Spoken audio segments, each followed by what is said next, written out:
उसी का दोस्त का पूरा हाथ है। इसके और भी दोस्त है, कोई नहीं आता था, यही बंगाली गाड़ी पे लेके जाता था। उसका दोस्त है, दोनों काम करते थे साथ में। 8 महीना हुआ। अच्छा। और 7 महीना के पैर भारी है, बच्चा है। बच्चा भी। अभी जो चीखें, जो दर्द आपने सुना, वो सिर्फ एक परिवार का नहीं है, बल्कि हमारे सिस्टम के गाल पर जोरदार तमाचा है। आज हम आपको ले जा रहे हैं उन्नाव के शुक्लागंज में, जहां दोस्त के नाम पर खूनी खेल खेला गया, जिसने पूरे उत्तर प्रदेश को झकझोर कर रख दिया है। एक दोस्त जो हर दिन घर आता था, साथ में खाना खाता था, उठता था, बैठता था। अमूमन दोस्त ऐसे ही तो होते हैं। हमारे और आपके दोस्त में भी इसी तरीके की घनिष्ठता, प्यार देखने को मिलता है। लेकिन जब यही दोस्त मौत का सौदागर बन जाए, पैसे के लालच में मोनू जायसवाल नाम के एक सीधे साधे नौजवान को बेरहमी से मौत के घाट उतार दे, उसकी हत्या कर दे। हत्यारे की हैवानियत तो देखिए। पहचान छिपाने के लिए मोनू के चेहरे को तेजाब से जला दिया।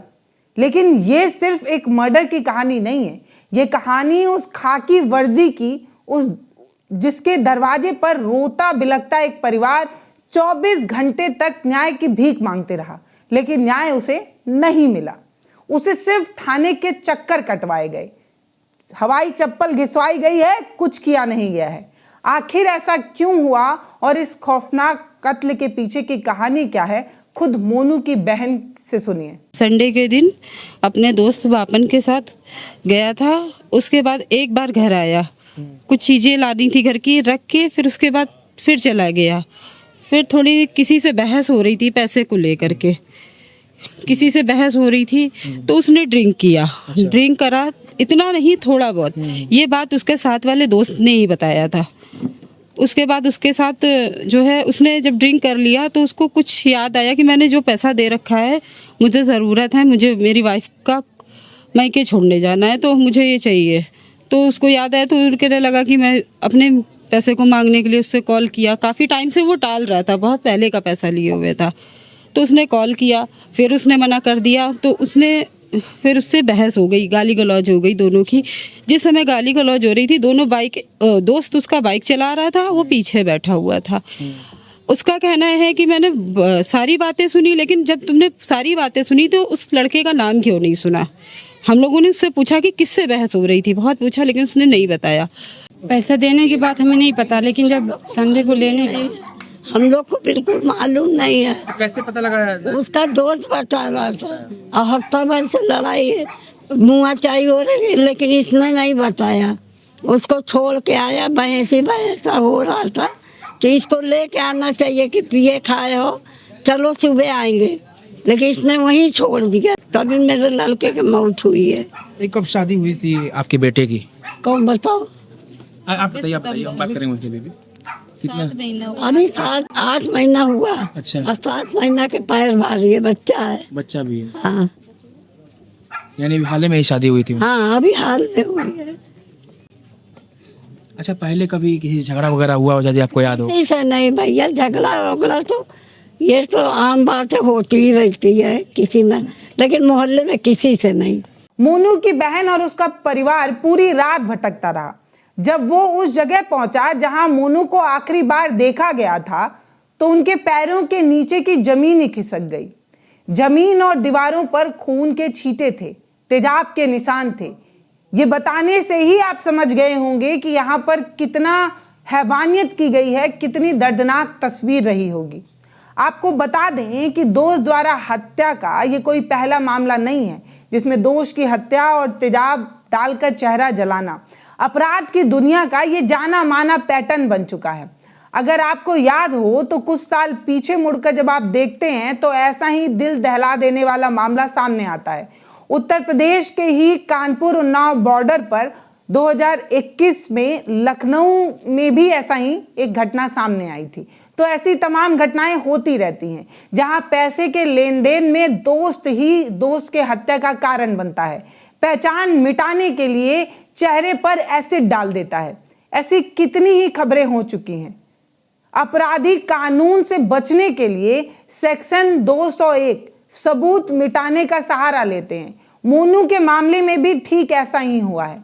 लेकिन जब परिवार पुलिस के पास गया तो पुलिस का रवैया हत्यारों से कहीं ज्यादा ही था।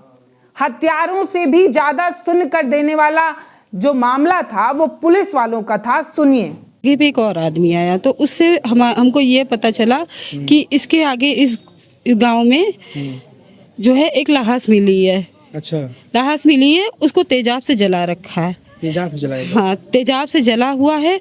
तो फिर हमने कहा कि मेरा भाई तो नहीं हो सकता, लेकिन हम जाकर के देख लेते हैं, शायद कोई भी हो।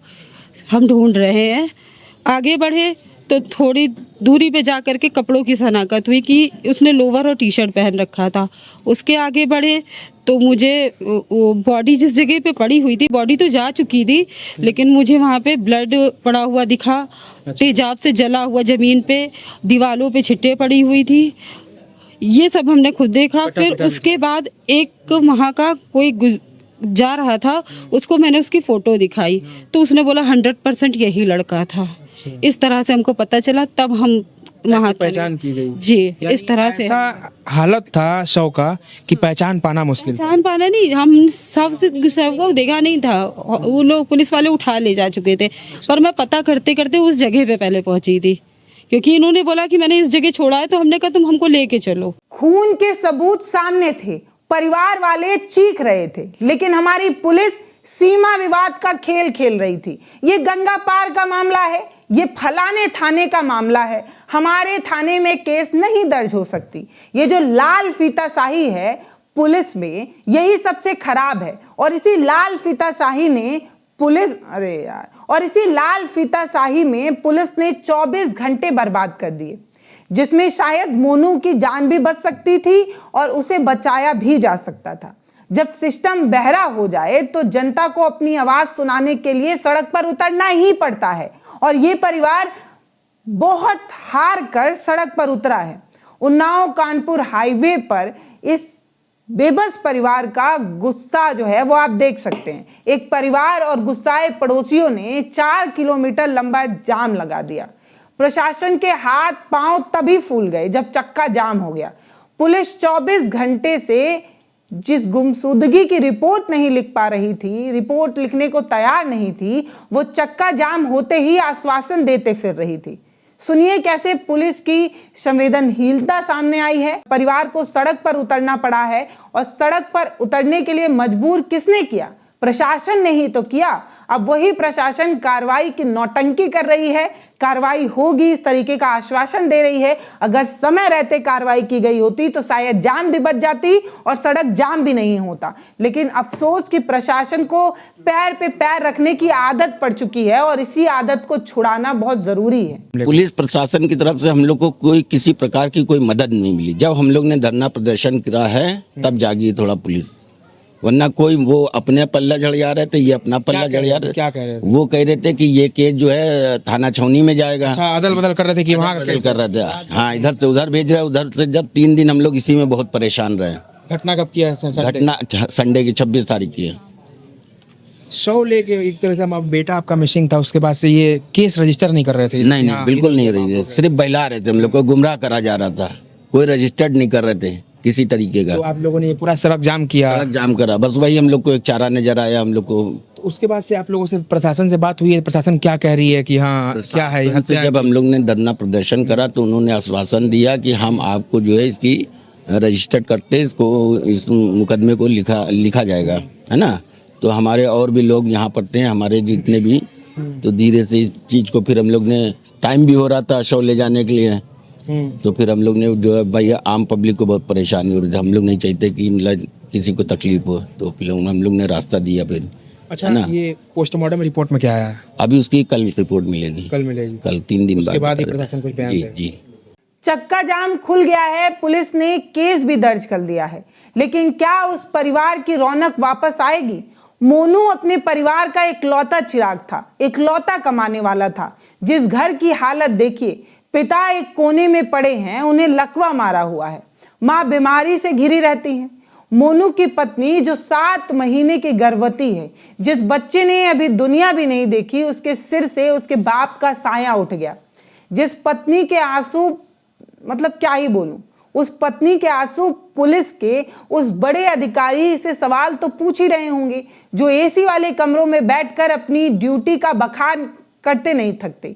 किसी मीडिया इंटरव्यू में देखिए तो पुलिस वाले ऐसे दिखाते हैं जैसे ये लोग 24 घंटा काम ही कर रहे हैं, लेकिन इस 24 घंटे में एक एफआईआर लिखने में इनके हाथ सून पड़ने लगते हैं।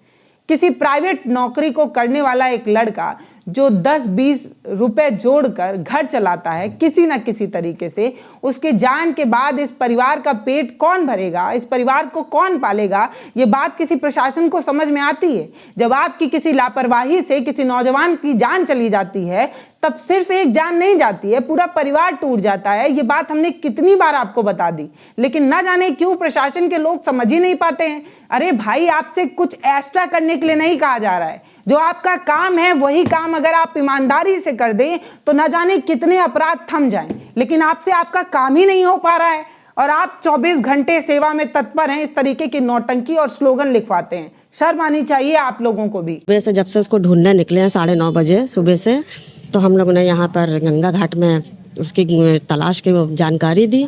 उन्होंने अपनी कंप्लेन लिखी, जो भी लिखना था गुमशुदा जो भी, वो कंप्लेन लिखी। उसके बाद 3 बजे के समय आधे लोग ये हमारे यहाँ चौकी में थे और हम लोग उस साइड में गए हुए थे, जैसा कि वो लड़की ने बताया। आधे लोग इधर थे, आधे उधर थे। तब हमें ये वहाँ से जानकारी मिली कि उनका मर्डर हो चुका है। आप क्या लगती है मोनू की? जी, मैं चाची हूँ उनकी। चाची? जी। अच्छा, मोनू पूरी जिम्मेदारी परिवार की अकेले निभाते थे? जी जी बिल्कुल। अभी उनके पिताजी कुछ काम करते हैं कि नहीं करते हैं? जी, घर में वो बिजली का काम करते हैं, पंखा बिजली ये सब बनाते हैं। हाँ, बनाते हो? जी जी। अभी उनके पे ज़्यादा, अब मोनू जी तो रहे नहीं, उनकी पत्नी है, उनकी माता जी हैं, अब कैसे इन लोग की जीविका चलेगी? सर, मेरा तो सरकार से यही कहना है कि जो भी इसके आरोपी हैं उसे पकड़ा जाए और इनकी देख रेख के लिए इनके लिए कुछ करा जाए। सर, जो उनकी पत्नी है वो भी गर्भवती हैं। जी जी। और उनकी माता जी काफ़ी बुजुर्ग हैं। जी जी। घर में ऐसी कोई स्थिति नहीं है कि जो घर संभाल सकेगा। उनके लिए, उनकी पत्नी के लिए कुछ करा जाए और उसे इंसाफ मिले। आर्थिक रूप से काफ़ी कमज़ोर भी है। जी, हर तरीके से कमज़ोर है। हमारा हीरो ऐसा लड़का हमारा चला गया, सब कुछ करता था हमारे लिए। अब तो 1 रुपए की दवाई भी कौन लाएगा।